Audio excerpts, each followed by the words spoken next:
But because I've experienced this to work so effectively, I'm very careful about what I create because I know what will happen after I do it.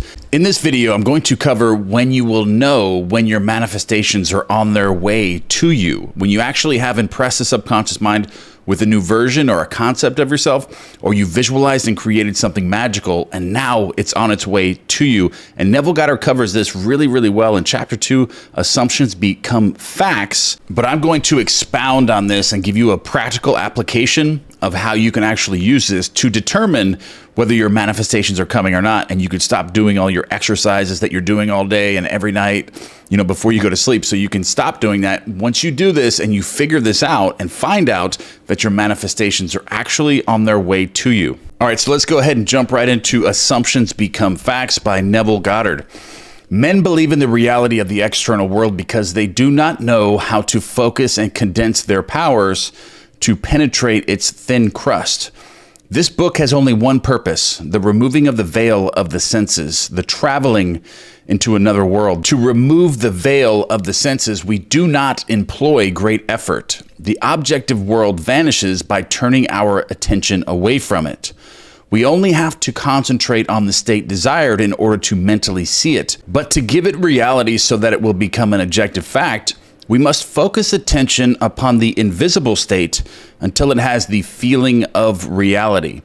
When through concentrated attention, our desire appears to possess the distinctness and feeling of reality, we have given it the right to become a visible, concrete fact. And right here, Neville Goddard gives an exercise, or he gives you an example of how to control the direction of your attention in a state akin to sleep, or when you're falling asleep. Because I get that question a lot, where people are like, okay, so I'm falling asleep and I just can't keep control of my attention during this state. So Neville Goddard gives a really good example here about focusing on an object which possesses depth, and it's something that's not going to return a lot of reflection to you.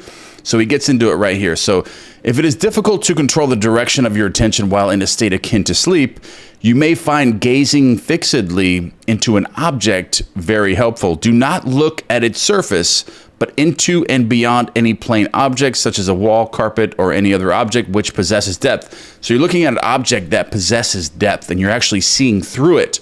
You're not seeing its surface, and you're going into like a trance state while retaining full concentration and full focus and creating your new imaginary act within this state. So you're going to stay awake, but you're going into this trance-like state and focusing on an object which possesses depth, and you're seeing through it. So arrange it to return as little reflection as possible. Imagine then that in this depth, in this trance that you're in, you are seeing and hearing what you want to see and hear until your attention is exclusively occupied by the imagined state. So at the end of your meditation, when you wake from your controlled waking dream, it's controlled now. See, he says controlled waking dream. It's not an uncontrolled daydream where you just let your mind do whatever it wants.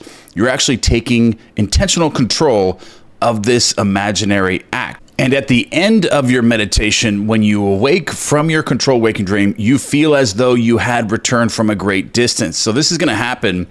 And when this happens, you know that you have shock time sense, like you have activated the positron, which we've talked about so many times. And when you activate this positron, you're going to get there. You are absolutely going to go to that event that you have created in your imagination, that real. So the visible world, which you had shut out, returns to consciousness, and by its very presence informs you that you have been self-deceived into believing that the object of your contemplation was real. But I highlighted this part right here, so this is very important. After you have this experience where you actually go into this trance and you create this imaginal act in your mind, so real that when you come back, you're actually shocked because you were just self-deceived into believing in a world that appeared to be just as real as this world. But when you come back, you're like, okay, so that wasn't real. But right here, but if you know that consciousness is the one and only reality, you will remain faithful to your vision. And by this sustained mental attitude, confirm your gift of reality and prove that you have the power to give reality to your desires, that they may become visible, concrete facts. So define your ideal and concentrate your attention upon the idea of identifying yourself with your ideal. Assume the feeling of being it, the feeling that would be yours were you already in the embodiment of your ideal. And there's other ways to do this as well by finding this. So he's saying concentrate your attention, find your ideal. And a good way to do this, to find this feeling state, is to ask yourself questions. I find when I ask myself questions, I manifest this way, but just by creating that feeling state. Like I've done this before when I had things that even went wrong in my life. Like all of a sudden they go wrong in my life. So I'm like, okay, so I got to fix this. So, but how would I feel if it didn't go wrong? How would I feel right now if it didn't go wrong and actually went the way that it was supposed to go? And I'll do this like right before I go to sleep, or I'm trying to create an imaginal act. I'll get into that feeling immediately with these types of questions. I say, so if this event didn't go wrong today, how would I feel right now going to sleep? So I'll change it. Sometimes I'll even go back into revision. My mind will automatically go back when I ask these questions, and I'll start revising that scene where that deal did go through or that problem never even happened. Then I'll create this feeling state and then go into my imaginal act and then create that, as I'm falling asleep. But I find that asking questions, you can find your feeling state. The feeling state that you're looking for, you can find with questions. So whether that be a relationship, a new house, a new car, a new career, more money, whatever this is, ask yourself that question. How would I feel right now if I had this much money, or I was making this much money, or that deal did go through, or this did happen, or I never lost that relationship, or that person didn't break up with me, or something like that? Ask yourself these questions and your mind will automatically start picturing these things. And then your thoughts create images in your mind, and those images create feeling states. And the feeling is the secret as you're falling asleep and pressing that into the subconscious mind to be expressed in your reality tomorrow. So this is very important also that I wanted to add to this. All right, so then live and act upon this conviction. Live and act upon this conviction. And this assumption, though denied by the senses, if persisted in, will harden into a fact. You will know when you have succeeded in fixing the desired state in consciousness by simply looking mentally at the people you know. This is where Neville Goddard gets into when you will know when you have successfully impressed the subconscious mind with a new version of you. So this is where he goes into this and explains this, and I'm going to expound on this so you can really understand this, because this is true. I've actually done this technique, and I found that I was in the proper conception of myself based on my inner dialogues and simply mentally looking at the people that I know and conversations that I'm having ahead of time about these people. So in dialogues with yourself, you will be less inhibited and more sincere than in actual conversations with others. Therefore, the opportunity for self-analysis arises when you are surprised by your mental conversations with others. So you'll notice this by going into a meditation. So go into a meditation.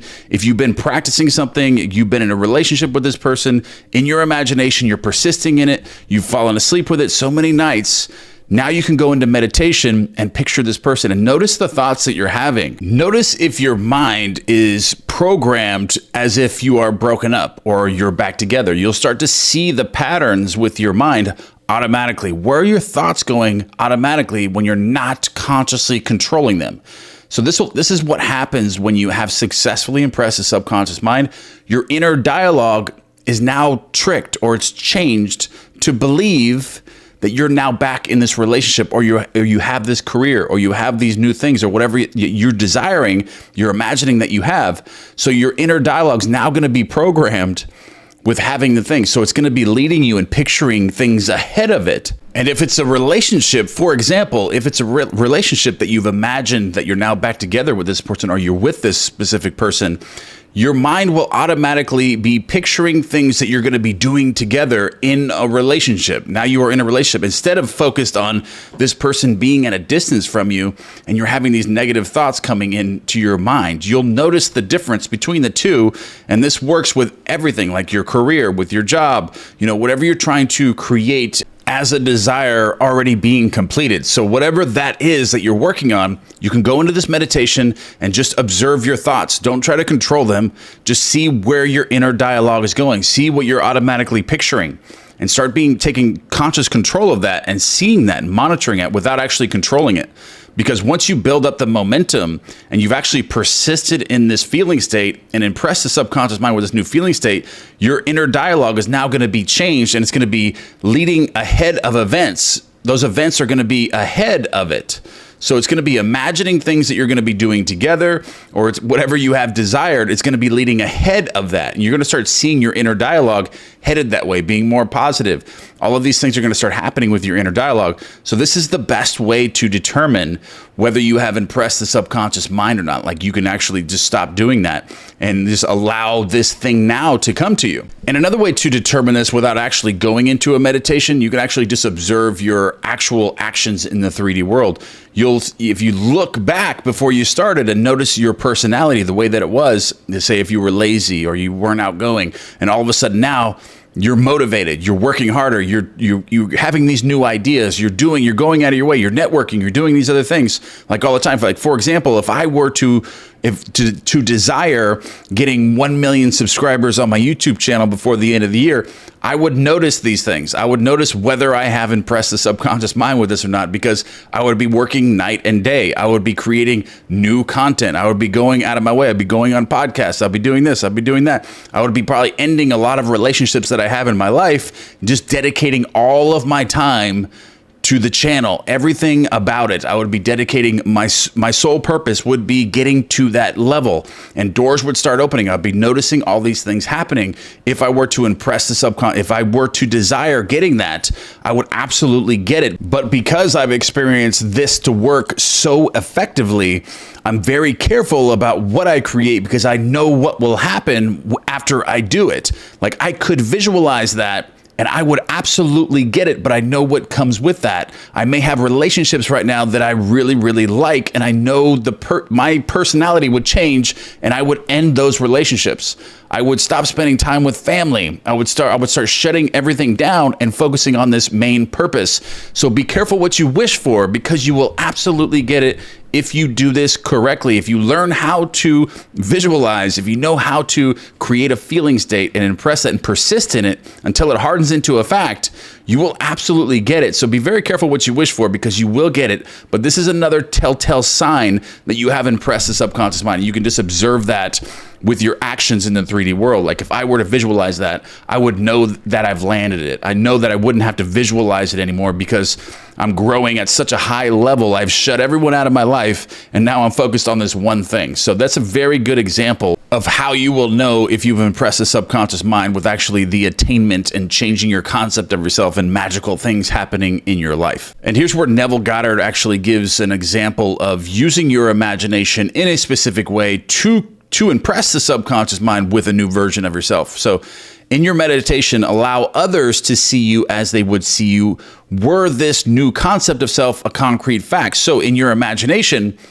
when you're creating your imaginal act, your friends and family are now seeing the new version of you. So who is this new version of you, and how would they be reacting to you? How would they be seeing you with this new concept of yourself? And this is actually based off Neville Goddard's VIP exercise that I created on the channel, that where my grandfather actually learned this from Neville Goddard himself. He goes over this, other people congratulating you, other people seeing you as this new person.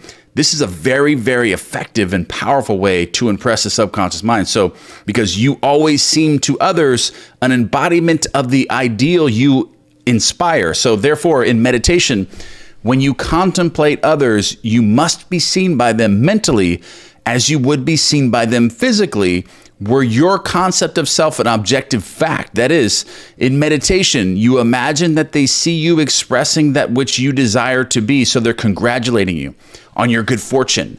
You know, you're now a millionaire, entrepreneur, you're doing all these things, you created this huge business, you're so successful now, or whatever it is that you desire. Your family and friends are now seeing you as this person, and they're reacting to you, and you're watching this, you're observing this in your meditation. Or in your imaginal act, you're actually observing them talk to you a specific way concerning your new version of yourself. So that's a very powerful way to do this. So if you assume that you are what you want to be, your desire is already fulfilled. And in fulfillment, all longing is neutralized. You cannot continue desiring what you already have. Your desire is not something you labor to fulfill. It is recognizing something you already possess, because creation is finished. So everything's already been created. So anything that you want in your life is already there. You just have to connect with it. And you do that by assuming the feeling of being that which you desire to be or to have in that moment. And that's what connects you to the creation that already exists. That's how you manifest creation to you. So believing and being are one. The conceiver and his conception are one. Therefore, that which you conceive yourself to be can never be so far off as even to be near, for nearness implies separation. If thou canst believe, all things are possible to him that believeth. Mark 9:23. Being is the substance of things hoped for, the evidence of things not yet seen. Hebrews 11:1. If you assume that you are what you want to be, then you will see others as they are related to your assumption. So this is where your inner dialogue is going to be going. If you assume that you are what you want to be and you've impressed the subconscious mind with that, then automatically in your imagination, in your inner dialogue, you are going to see others as they are related to your assumption. So you're going to automatically be seeing them looking at you differently and congratulating you and looking up to you now and giving you respect now, giving you all these things because now you've earned that within your concept of yourself and now you're super successful and they're seeing you this way. So, but if, however, it is the good of others that you desire, then in meditation, you must represent them to yourself as already being that which you desire them to be. So you can create good things of others this way by imagining this in the opposite. If it is good of others that you desire, then in meditation you must represent them to yourself as already being in that state of them being successful. So it is through desire that you rise above your present sphere, and the road from longing to fulfillment is shortened as you experience in imagination what you would experience in the flesh, were you already the embodiment of the ideal you desire to be. I have stated that man has at every moment of time the choice before him which of several futures he will encounter. But the question arises, how is that possible when the experiences of man awake in the three-dimensional world are predetermined? Then Neville Goddard gives a really good example here in the next page. So as his observation of an event before it occurs implies, this ability to change the future will be seen if we liken the experiences of life on Earth to this printed page. Man experiences events on Earth singly and successively in the same way that you are now experiencing the words of this page. Imagine that every word on this page represents a single sensory impression. To get the context to understanding my meaning, you focus your vision on the word in the upper left-hand corner and then move your focus across the page from left to right, letting it fall on the words singly and successively. By the time your eyes reach the last word on this page, you have extracted my meaning. Suppose, however, on looking at the page with all the printed words thereon equally present, you decided to rearrange them. You could, by rearranging them, tell an entirely different story. In fact, you could tell many different stories. So this is the way things can happen in your world by changing. So everything is predetermined, yes, but they can be changed just like the parallel realities. There's an infinite amount of simultaneous worlds, and they could be changed to anything, just like he expresses with the words on this page. Yes, you're reading them from left to right and then extracting the meaning by doing that from top to bottom, left to right. But you can extract a different world. You can create a different world by imagining something completely different, that you're a completely different person now, or imagining that you have something that you don't actually have, but you persist in that until it actually happens.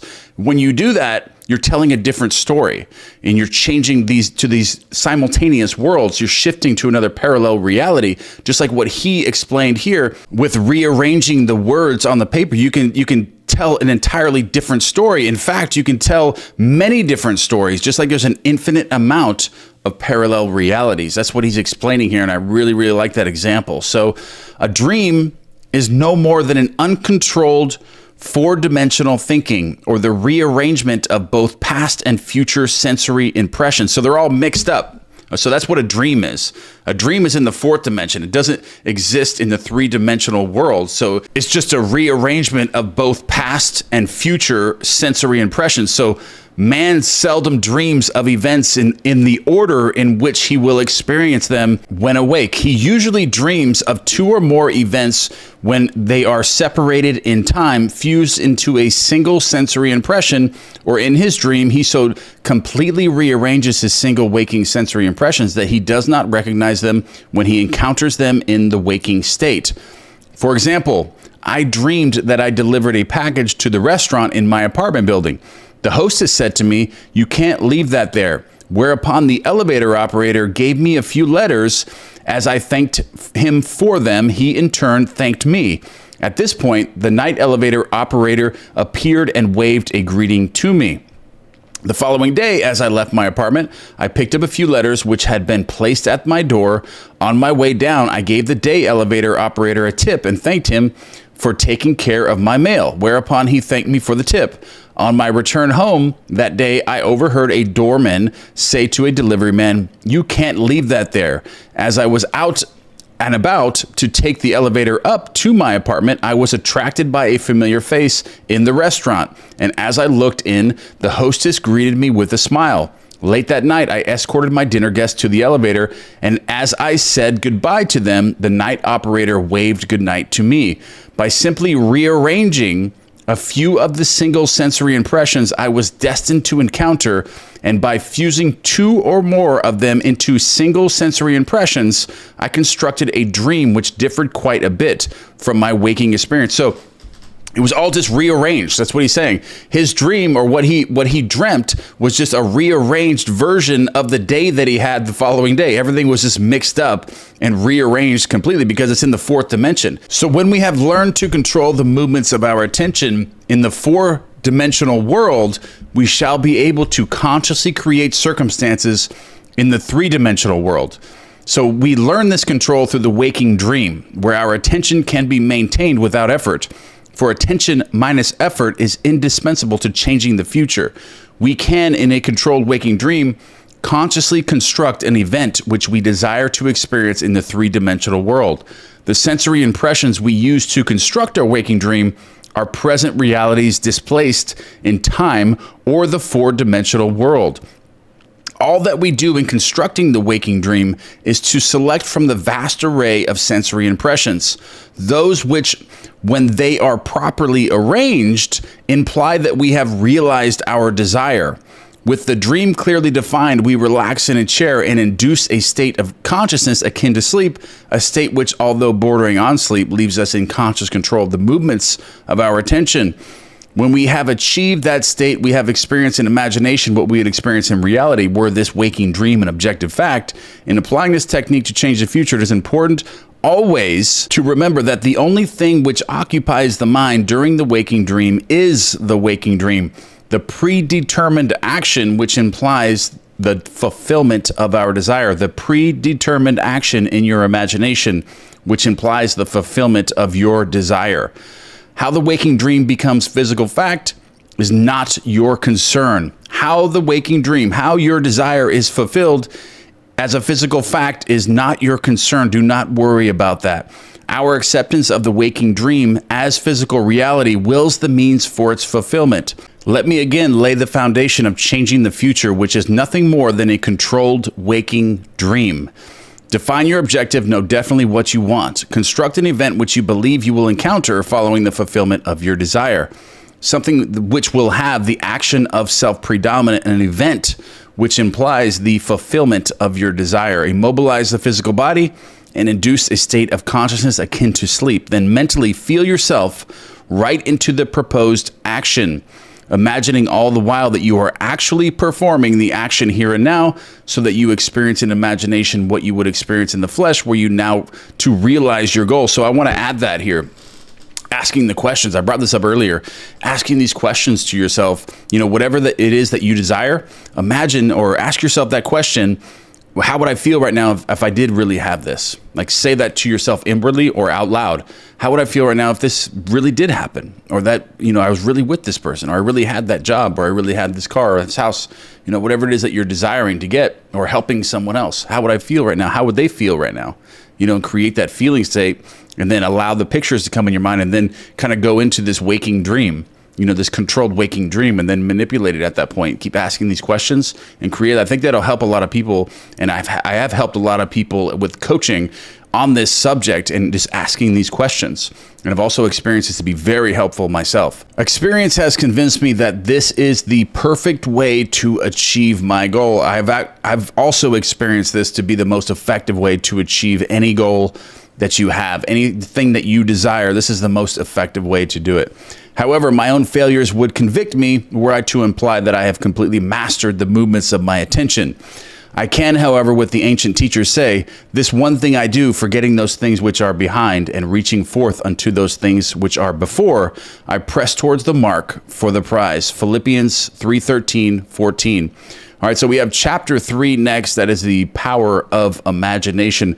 I really enjoyed this chapter, but like I said in the beginning, I think the main part of this I wanted to get out of this and help people was with the asking of questions and creating that feeling state, allowing the pictures to come in your mind when you're asking yourself those questions. Also, determining if you have impressed the subconscious mind and your manifestations are coming and you're like done. You've persisted long enough and now you know that those things are actually coming to you and you're actually leading yourself to them. And you can do that through meditation by observing your inner talking and seeing if they're lining up correctly and picturing things as if those things are already completed and the events that would occur after those things had already been completed.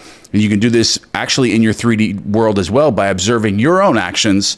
Is your personality changed? Have you changed? Is your identity different than it was before you started? Are you a different person now? Are you taking different actions, getting new ideas in your mind, feeling more motivated? Getting uncomfortable or being comfortable while being uncomfortable is another one too. If you're trying to create something really, really big, you'll notice that you'll seek discomfort over comfort because you know that's the way to really, really create a really good reality and create a brand new dream for yourself. And getting everything that you want is programming yourself this way, is to work and do the things that you don't want to do, but you have to do them. You do them, you conquer them, you're motivated. You want to do all these things. All right, guys, that's the end of this video. We'll be moving to chapter 3 very, very shortly, but don't forget to give me one thing you are grateful for or any other content you want me to cover. And I'm going to leave a sleep meditation on the screen for you that is going to assist you in asking these questions and creating this feeling state. So in this guided meditation, I'm going to ask you questions. I'm going to ask you these questions and I'm going to bring these feeling states up with you as you're drifting to sleep, asking, how would you feel right now? How would I feel right now if I already had my desire? How would I feel? Creating these visual scenes, and I'm going to guide you through that. So I'm going to put that on the screen. So click on that. Use that every single night for 21 nights or until you have found that you have impressed the subconscious mind, that you no longer need to do it. Unless you just enjoy doing it, then just continue to use them over and over and over again. If they really help you sleep, a lot of times the delta waves and the theta waves, I use them, a lot, and they really, really assist me in my sleep. All right, guys, I love you, and I'll see you in the next one. The only God is your own wonderful human imagination.